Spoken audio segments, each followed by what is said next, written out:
আসসালামু আলাইকুম, আমি কেয়া চৌধুরী। সবাই কেমন আছেন? সবাইকে জানাচ্ছি ঈদ মোবারক, ঈদ মোবারক, ঈদ মোবারক। এক একজন তো এক এক রকম করে ঈদ কাটালেন। আমার ঈদটাও এবার ব্যতিক্রম ছিল। চান রাতে তো খুশি ঠেলায় ঘুমাইতেই পারি নাই। আর সকালবেলা উঠে রান্না বান্না করে আত্মীয় স্বজনকে খাওয়ানোর পর আসরের ওয়াক্তে একটু ঘুমাইছি। ঘুমানোর পর মাগরিবের ওয়াক্তে উঠে গেছি। উঠে আবার সুন্দর করে একটু রেস্ট নেওয়াতে আবার একটু ভাল লাগছে। তো এরপরে যেটা করছি, আবার সুন্দর করে রেডি হয়েছি, ননদের বাসায় বেড়াইতে গেছি। আমাদের বাসায় প্রতিবেশী আসছে, তো কোন প্রতিবেশী আসছে সেটাই বলবো। এই যে পিচ্ছি যারা দেখতে পেলেন, সে হচ্ছে আমাদের প্রতিবেশী আফরাজ। আর সাজে ভাবির কথা তো প্রায় আপনাদেরকে বলি বা বিভিন্ন ব্লগেও আপনাদেরকে দেখাই। তো আফরাজ নাকি সকাল থেকে মন খারাপ করে আছে। আফরাজের আবার জ্বর আসছিল। তো আফরাজ বলতেছিল যে আমি যে এত সুন্দর জামাগুলা কিনলাম, আমি এত সুন্দর একটা ঘড়ি কিনলাম, লাল একটা চশমা কিনলাম, আমি তো কোথাও যাইতে পারলাম না, আমার ঈদটাই তো মাটি। তো আমি আবার জানলা দেওয়া ভাবিরে ডাক দিলাম। আফরাজের মন খারাপ শুনে আমি বললাম যে কেন, আন্টির বাসায় বেড়াইতে আসো।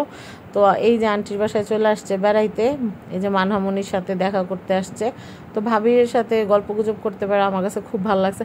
আর ঢাকা শহরে রাত কোনো ম্যাটার না, রাত আর দিনের কোনো ম্যাটার করে না বিষয়টা। আর ভাবি আর আমার মানে একই জানালা পাশাপাশি।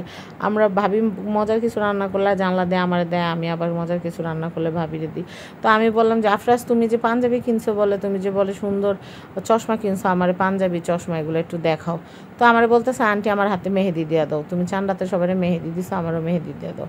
তো আমি বললাম যে তোমার এত সুন্দর পাঞ্জাবিটা যদি আমি এখন মেহেদি দিয়ে দেই তাহলে তো ভস্কায় যাবে, তো তো এখন দেওয়ার দরকার নেই। তো ওর আম্মু বললো যে আসলে তো ভাবি ঠিকই বলছেন, গেঞ্জি পরে আনলে ভালোই তো।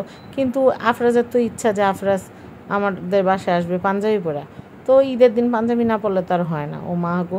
তো মানহার আফরাজের ছোটোবেলার একটা ভিডিও, এই ভিডিওটা লাস্টে দিয়ে দিব, আপনারা দেখেন। অনেক বছর আগে ওরা যখন ছোট ছিল, ওটা হচ্ছে আফরাজের ধুম 5-এর ভিডিও। ওটা পুরাটাই দেখাবো না। ভাবিদের বাসায় অনেক বছর আগে আমরা যখন গেছিলাম, মানহা যখন ছোট্ট ছিল তখনকার ওই ভিডিওটা। তো যাই হোক, আমি যে পোলাও টোলাও রান্না করছি, ভাবিরে আমি দুপুরবেলায় আসতে বলছিলাম, কিন্তু ভাবি আফরাজ আসে নাই, কাজ ছিল।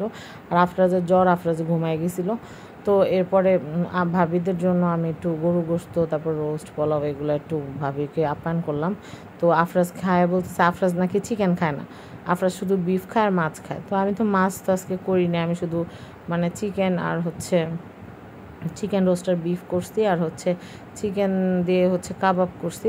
তো এই দিকে আমার মেয়ে এসে আমার সাথে ঢং করা শুরু করে দিছে। ও সবসময় এরকমই করে, যদি কোনো বাচ্চার আমি অ্যাটেনশন দিই তাইলে তার ভাল লাগে না। তার কথা হলো আমি তার সাথে সবসময় লাগিয়ে থাকবো, তারাই সবসময় সার্ভিস দিব। আর এই যে আমার পিছনে দেখতে পারতেছেন, এই জায়গাটা আমরা যতই গুছাই না কেন, এই জায়গাটা এরকমই থাকে। এখানে কতগুলো আতর থাকে, সুতা থাকে, ওষুধের ডিব্বা থাকে, টুথপিক থাকে, এই জিনিসগুলো সবসময় এখানে থাকে। তো ভাবি খাওয়া দাওয়া করার পর ভাবির সাথে বেশ কিছুক্ষণ গল্প করলাম, ভালোই লাগলো। আর মেয়ে মানুষ বসলে রাজ্যের গল্প এক জায়গায় শুরু হয়ে যায়। ভাবি এইটা কিনতে চাইছিলাম, ওইটা কেনা হয়েছে, টেইলার জামা বানায় দেন, এই সেই। তো আমি বলতেছি যে ভাবি আসেন আমরা গ্রুপ ছবি তুলি। তো আমরা গ্রুপভাবে ছবি তুললাম। তো আমার আবার আফরাজের চশমাটার দিকে কুনজর পড়লো। তো আমি বললাম আফরাজ, তোমার লাল লাল চশমাটা পরলে তো আমার তো ইচ্ছা করতেছে। আমি যে কোনো পোলাপান যে কোনো সুন্দর ড্রেস পরলে আমি বলি আমাকে দাও না, আমার তো ভালো লাগতেছে।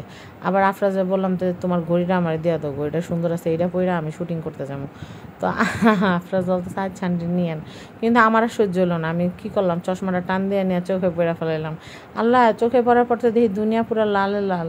তো আমার কাছে এই ছোটো বাচ্চাকে চশমাগুলো অনেক ভালো লাগে। তো এই চশমাটা তো একটু পরে ও নিয়ে যাবো, এই জন্য আমি যেটা করলাম সেটা হচ্ছে পোজ দিয়ে ছবি, মানে সোপাটার একটা পাউডের একটা স্টাইল করে, তারপরে হচ্ছে 2 আঙ্গুল দিয়ে উইন সাইন দিয়ে সুন্দর করে আমি ছবি তোলা শুরু করলাম। তাতে আমার পেট ভালো না। এখন এই চশমাটারে আমার যে ডিভাইস আছে যেটা দিয়ে আমি ভিডিও করি, মোবাইলটা, এই মোবাইলের চোখের মধ্যে এই চশমা লাগাই দিয়ে আর সব কিছু লালে লাল দেখতেছে, মনে হইতেছে 1980 সালের আগে গেছে গিয়া টাইম ট্রাভেল করে। তো যাই হোক, আমার এখন চশমাটা কপালের উপরে উঠায়, মাথার উপরে উঠায় কতগুলো ঢক করে ছবি তুলতে মন চাইতেছিল। তো এটা চোখে দিলে কি সুন্দর সব কিছু লাল লাল, আমার মনে হইতেছিল যে এই লাল লালই যদি আমি মানে ভিডিওটা করতে পারতাম, দুনিয়াটা পুরো লাল লাল থাকতো, কত ভালো লাগতো।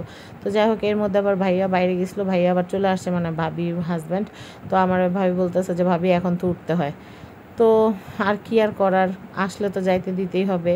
আর যেহেতু রাতও হয়ে গেছে অনেক, আর মানহার বাবা বিছনাপাতি করে ঘুমাইতে চলে গেছে। তো আমি ভাবিরে বিদায় দিলাম।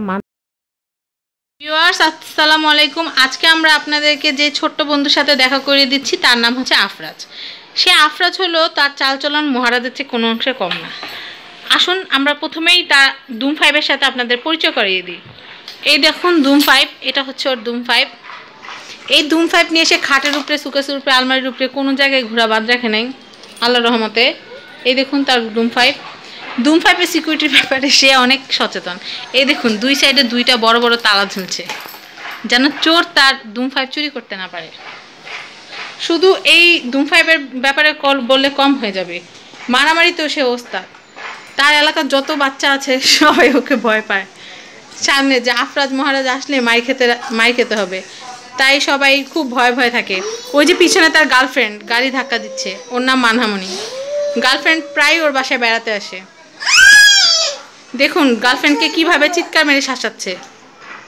এই দেখুন এইভাবেই করে সে গার্লফ্রেন্ডকে শায়েস্তা। আসুন আমরা আরও কিছু দেখি। আফরাজ মহারাজ এখন তার ডিভিডি, তার বাপের স্বাদের ডিভিডিটাকে ভেঙে এখন সে স্ক্রুড্রাইভার খোলাতে ব্যস্ত, আর তার গাড়ির ধুম 5-এর তদারকি করছে তার গার্লফ্রেন্ড মানহামণি। এই দেখুন তার বয়ফ্রেন্ডের ভয়ে কিভাবে গাড়ি ধরে দাঁড়িয়ে আছে বেচারি। আর এখন আফরাজ মহারাজ এখন স্ক্রুড্রাইভার দিয়ে গুতিয়ে গুতিয়ে আমাদের যে মাল্টিপ্লাগ আছে সেটার স্ক্রু খোলাতে ব্যস্ত। আফরাজ, আফরাজ, এই যে আফরাজ, তাকাও। সে এখন যাবে তার বোনকে মারতে। বোনের হাতের থেকে সে তার যে প্লাসটা আছে সেটা সে যেভাবেই হোক রক্ষা করবে। এই দেখুন কি তার দাপট।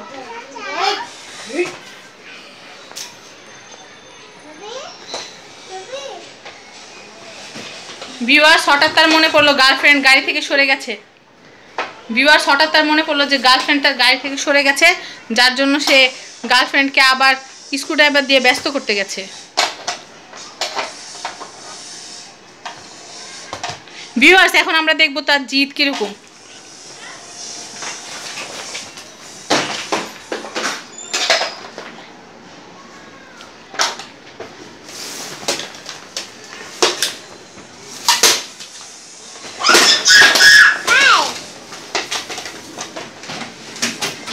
ভিউয়ার্স দেখেন সে তার যন্ত্রপাতিগুলোকে এতই আদর করে যে আচার, মানুষ যেমন আচার কয়দিন পরপর শুকা দেয়, সেও তার স্ক্রুড্রাইভার তারপর তার প্লাসগুলোকে এভাবেই শুকা দেয়। দেখেন আমার উপর কেমন মেজাজ করছে। ভিউয়ার্স সে চোর ডাকাতের ব্যাপারে অনেক সচেতন, তাই সে জানলার সামনে দাঁড়ায় দাঁড়ায় দেখতেছে যেন কোনো চোর ডাকাত তার স্ক্রুড্রাইভার এবং প্লাস চুরি করতে না পারে। আসলেই সাথে সাথে থাপ্পড়।